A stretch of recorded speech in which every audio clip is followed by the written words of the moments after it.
ఇది మాట్లాడుకుంటున్నాం అంటే మనం కేవలం ఆయన తప్పు చేయడం వల్లే.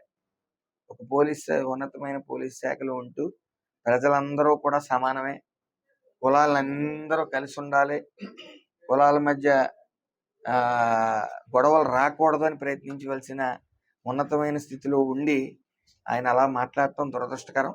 ఏదేమైనప్పటికీ చర్యలు తీసుకోవడం జరిగింది.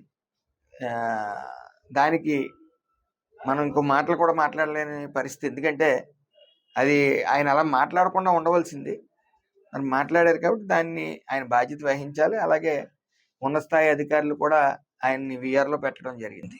నన్ను పొలాన్ని చూసి నన్ను ఇక్కడ తీసి తెచ్చుకున్నారు మంత్రి గారు, నేను ఎక్కడో కృష్ణా జిల్లా నుంచి చేసేవాడిని, జస్ట్ పొలం చూసి నన్ను ఇక్కడ తెచ్చుకున్నారు అనేసి.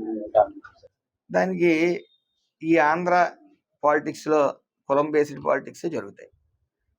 అందులో ఇక్కడ రామచంద్రపురం నియోజకవర్గంలో సుమారు 58,000 మంది సెట్టుబల్జి సంఘీయులు, 55,000 మంది కాపు సంఘీయులు కూడా ఉన్నారు.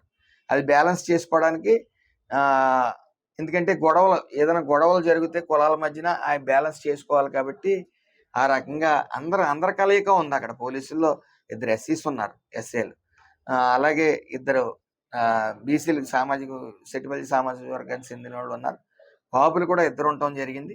అలాగా ఒక ముస్లిం సోదరుడు కూడా ఉండటం జరిగింది. కాబట్టి అందరినీ సమానంగా మనం ట్రీట్ చేసాం తప్ప అందులో వేరే ఉద్దేశం లేదు. ఏదేమన్నప్పటికీ ఆయన మాట్లాడిన వ్యాఖ్యలు, ఆయన ఆ ఉన్నతాధికారిగా పోలీస్ శాఖలో ఉండి ఆయన మాట్లాడకుండా మాటలు. సో అది ఎలక్షన్ కోడ్ ఉందా లేదనేది అది వేరే విషయం. అసలు ఆ రకంగా ఎలక్షన్ కోడ్ లేకపోయినా కూడా మాట్లాడకూడదు కాబట్టి మాట్లాడారు కాబట్టి ఆయన విఆర్లో పెట్టడం జరిగింది. మరిన్ని వీడియోస్ కోసం ఛానల్ ని సబ్స్క్రైబ్ చేయండి. లేటెస్ట్ అప్డేట్స్ కోసం వాట్సాప్ ఛానల్ ని ఫాలో అవ్వండి. ఆ లింక్ డిస్క్రిప్షన్ లో ఉంది.